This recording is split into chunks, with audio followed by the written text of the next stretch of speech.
నియమాలని కట్టుబాట్లని కాలరాచిన నువ్వు పంచాయతీ ముందు దోషిగా నిలబడాల్సిందే. అన్నయ్య, మీ ముందు తప్ప దేవుడి ముందు కూడా తల వంచను. అయినా తల వంచుకోవాల్సిన పని నేనేం చేయలేదు. ఆగండి, అతన్ని ఎక్కడికి తీసుకెళ్తున్నారు? లక్ష్మి, ఈ విషయంలో నువ్వు జోక్యం చేసుకోవద్దు. పంచాయతీలో 10 మందికి తీర్పు చెప్పాల్సిన నన్ను తల వంచుకునేలా చేశాడు నీ మరిది. అంత కాని పని అతను ఏం చేశాడో? ఏం చేశాడో ఊరంతా చూశారు. ఒక ఆడపిల్ల జీవితాన్ని అల్లరిపాలు చేసిన విజయ్ పంచాయతీ విధించే శిక్షను అనుభవించి తీరాల్సిందే. లలిత నేను ప్రేమించానే కానీ ఆమె జీవితాన్ని అల్లరిపాలు చేయలేదు. మీ ఆశీర్వచనం ఉంటే చాలు. ఈ పంచాయతీయే కాదు, ఊరంతా కాదన్నా సరే లలిత నేను పెళ్లి చేసుకుంటాను. ఈ పెళ్లి జరగటం అసంభవం. ఎందుకండి అంత కోపం? లక్ష్మి, కల్తీ కనకయ్య ఎలాంటి వాడో ఊరందరికీ తెలుసు.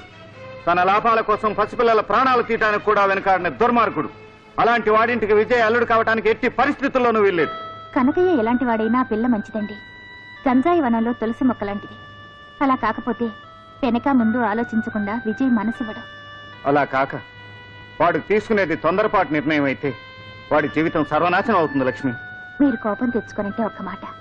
మీరు మీ తమ్ముడు గురించే ఆలోచిస్తున్నారు కానీ అల్లరిపడ్డ ఆడపిల్ల జీవితం గురించి ఆలోచించడం లేదు. లక్ష్మి, అవునండి, పంచాయతీ విజయ్ని అపరాధిగా నిర్ణయించి శిక్షించగలదేమో కానీ లలిత మీద పడ్డ మచ్చను తొలగించలేదు. లలితకు న్యాయం చేయలేదు. అందువల్ల పంచాయతీ తమ నిర్ణయాన్ని ప్రకటించకముందే వాళ్ళిద్దరికీ పెళ్లి చేసి మీ విశాల హృదయాన్ని చాటండి. ఇంకా ఆలోచిస్తున్నారేమిటండి? ఆ పిల్లని కన్న తండ్రి మీరే అయితే ఏం చేసేవారు చెప్పండి? ఆ పిల్ల జీవితం చక్కబడాలని కోరుకోరా? శేఖరం బాబు, రండి బాబాయ్, లోపలికి రండి. మేమిక్కడ మర్యాదలు అందుకోవడానికి రాలేదు. చెప్పబెట్టయ్య కుమార్తె, చెప్పు. అలా చూస్తూ నిలబడతావేమిటయ్యా? ఆ పంచాయతీ విషయం ఆయనకి చెప్పు. బాబు, రేపు ఉదయం 10 గంటలకు పంచాయతీ. విజయబాబుతో పాటు మీరు రావాలి. అప్పుడే పంచాయతీ జరుగుతుంది. విచారణ తర్వాత శిక్ష అక్కడే అమలు జరుగుతుంది. పెద్దలందరూ ఇక్కడికే వచ్చారు కనుక నాదొక్క మనవి. పంచాయతీలో విజయ్కి ఎలాంటి శిక్ష విధించినా కనకయ్య కూతురు మీద వచ్చిన మచ్చ మార్చిపోదు. అంత మాసిపోయిన మర్చేశాడు మీ తమ్ముడు. అందుకే వెంటనే లలితకి విజయ్కి పెళ్లి జరిపించాలి. అప్పుడే ఆ పిల్లకి న్యాయం జరుగుతుంది. శేఖరం బాబు, నువ్వు చాలా మంచి నిర్ణయం తీసుకున్నావు. నీలాంటి వాళ్ళు ఈ భూమి మీద ఉన్నంత వరకు న్యాయం ధర్మం తలెత్తుకు తిరుగుతాయి. వాడు దిగొచ్చాడు, నువ్వు వేసుకో. అంతా లోపలికి రండి, ముహూర్తాలు నిర్ణయించుకుందాం. మాటలు జరగాల్సింది ఇక్కడ కాదు, మా ఇంట్లో.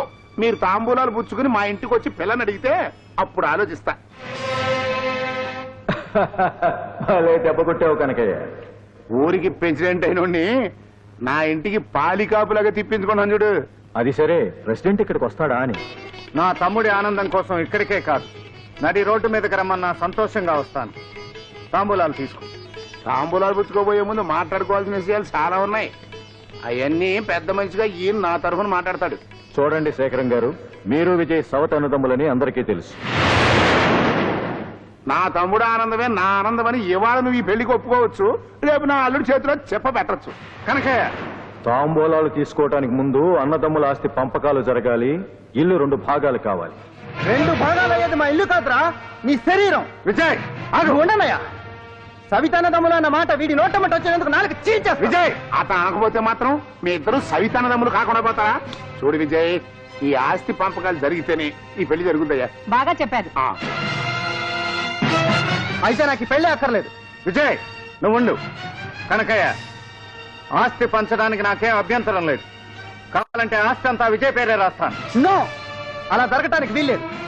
మా శరీరాల నుంచి మా ఆత్మలు వేరు కావచ్చు, మా నుండి మా నీడలు వేరు కావచ్చు, కానీ మా అన్నదమ్ములు ఇద్దరం విడిపోలేము.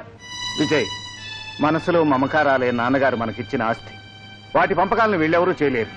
నువ్వు ఈ ఇంటి పిల్లని పెళ్లి చేసుకోవాలనుకున్నప్పుడు ఆ పిల్లని కన్నవాళ్ల ఇష్టాయిష్టాలు కూడా నువ్వు పట్టించుకోవాలి. వాళ్ళ భయాలు వాళ్ళకుంటాయి. వాళ్ళని సంతృప్తిపరచవలసిన బాధ్యత మనకుంది. ఆహాహాహా, శేఖరం బాబు, నా మనసులోని బాధను సరిగ్గా అర్థం చేసుకున్నావు బాబు. అసలు ఈ ఊళ్ళో వాళ్ళందరూ నిన్ను దేవుళ్ళు అంటాడు అని ఎందుకు కొలుస్తున్నారో నాకు ఇప్పుడు అర్థమైంది. దేవుళ్ళు అంటాడంటే దేవుడే.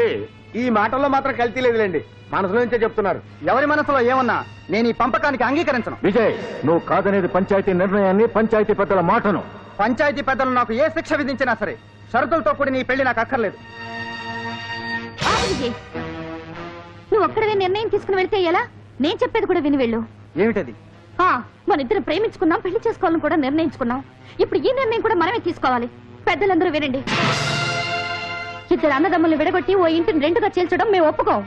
అలా జరిపించే పెళ్లి విజయ్కే కాదు నాకు ఇష్టం లేదు. ఇదే మా ఇద్దరి నిర్ణయం. అసలు మేము పెళ్లి చేసుకోం. ఆహా పులిపిల్ల చెప్పిందండి. ఏ లలిత, నువ్వు నోరు మూసుకో. వ్యవహారం ఇంత దూరం వచ్చాక ఆమె నూరు ఎందుకు మూస్తారమ్మా? పంపకాలు కోరేది ఏదంటైనా హాయిగా బతకడానికి.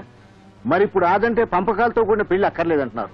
అందుచేత ఎలాంటి షరతులు లేకుండా ముహూర్తం పెట్టించండి. కనకయ్య ఒక మాట. ఏంటయ్యా ఇంకా నువ్వు చెప్పేది? నా కూతురి పెళ్లి జరగనివ్వా? నా బిడ్డని గొప్పంటి కోళ్ళను కానివ్వా? నువ్వు వెళ్ళరా బాబు. నా కుటుంబ విషయాల్లో జోక్యం కలుగు చేసుకోకు. కానీ కట్నం అడగకుండా శేఖరం బాబు ఈ పెళ్లికి ఒప్పుకుంటుంటే ఇంకా ఈ అడ్డు పొలలు ఏంటయ్యా? శేఖరం బాబు ఆ తాముడం పల్లి ఇచ్చి నేనే తీసుకుంటాలే. కొట్టుకోరు